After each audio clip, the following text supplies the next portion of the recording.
Samantala, 3 research vessel ng China ang na-monitor na pumasok sa exclusive economic zone ng Pilipinas sa West Philippine Sea. Patuloy ngayon ang pagbabantay dito ng Philippine Coast Guard. Si Patrick De Jesus sa detalye. Ang Pilipinas pa ngayon ang tinawag ng China na troublemaker o nag-uudyok ng gulo sa karagatan. Ayon sa tagapagsalita ng Chinese National Defense Ministry, isinasama pa ng Pilipinas ang ibang mga bansa para magkaroon ng tensyon. Kinontra ito ng Philippine Coast Guard dahil taliwas ang pahayag ng China sa kanilang mga ginagawang pambubuli sa ating mga barko, bagay na sinegundahan ng isang eksperto. Despite of all this, the Philippine Coast Guard still maintained professionalism.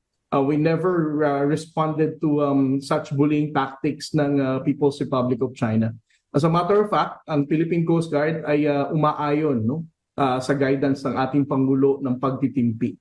Well, that's their current propaganda line. They're trying to get the rest of the region and the international community up against us. I don't pay attention to it. I would just ignore it kasi everyone else also knows naman who's the real troublemaker. We're not the ones going over 1,000 miles to create trouble. I think it highlights also their kind of desperation din. 3 barko naman at China Coast Guard ang namonitor sa bisinidad ng Scarborough Shoal na bumalik matapos ang masamang panahon. 3 Chinese research vessel din ang binabantayan ng PCG sa loob ng exclusive economic zone ng Pilipinas sa West Philippine Sea.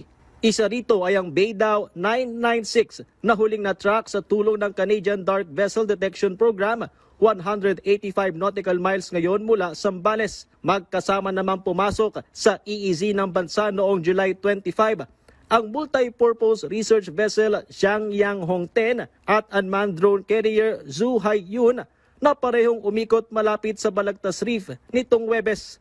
Huling namataan ng mga ito 195 nautical miles mula sa Rizal, Palawan. Magde-deploy na ng mga barko ang PCG para itaboy ang mga Chinese research vessel. If proven that they are actually conducting marine scientific research, we have to document this and of course submit this to proper authorities for us to act on these illegal activities of the People's Republic of China.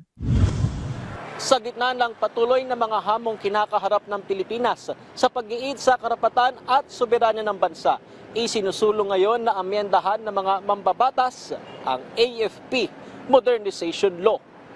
Ang apela ng galing mismo kay Defense Secretary Gilberto Teodoro Jr. na suportado ng Armed Forces of the Philippines.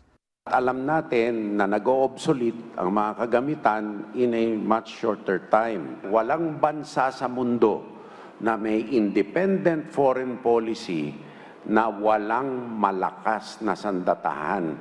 Kasi ang kapayapaan, ang independensya, hindi yan libre.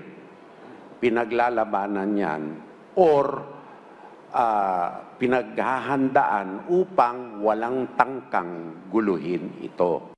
Yung sinabi ng ating Pangulo na we are friends to all, enemies to none, hindi po ibig sabihin na hindi na po tayo lalaban kung kinakailangan. That is why kailangan palakasin po natin yung ating Armed Forces of the Philippines. Taong 2012 nang magkaroon ng revision sa AFP Modernization Program na nakahati sa iba't ibang horizon of phase sa loob ng 15 taon. Patrick De Jesus para sa Pambansang TV sa Bagong Pilipinas.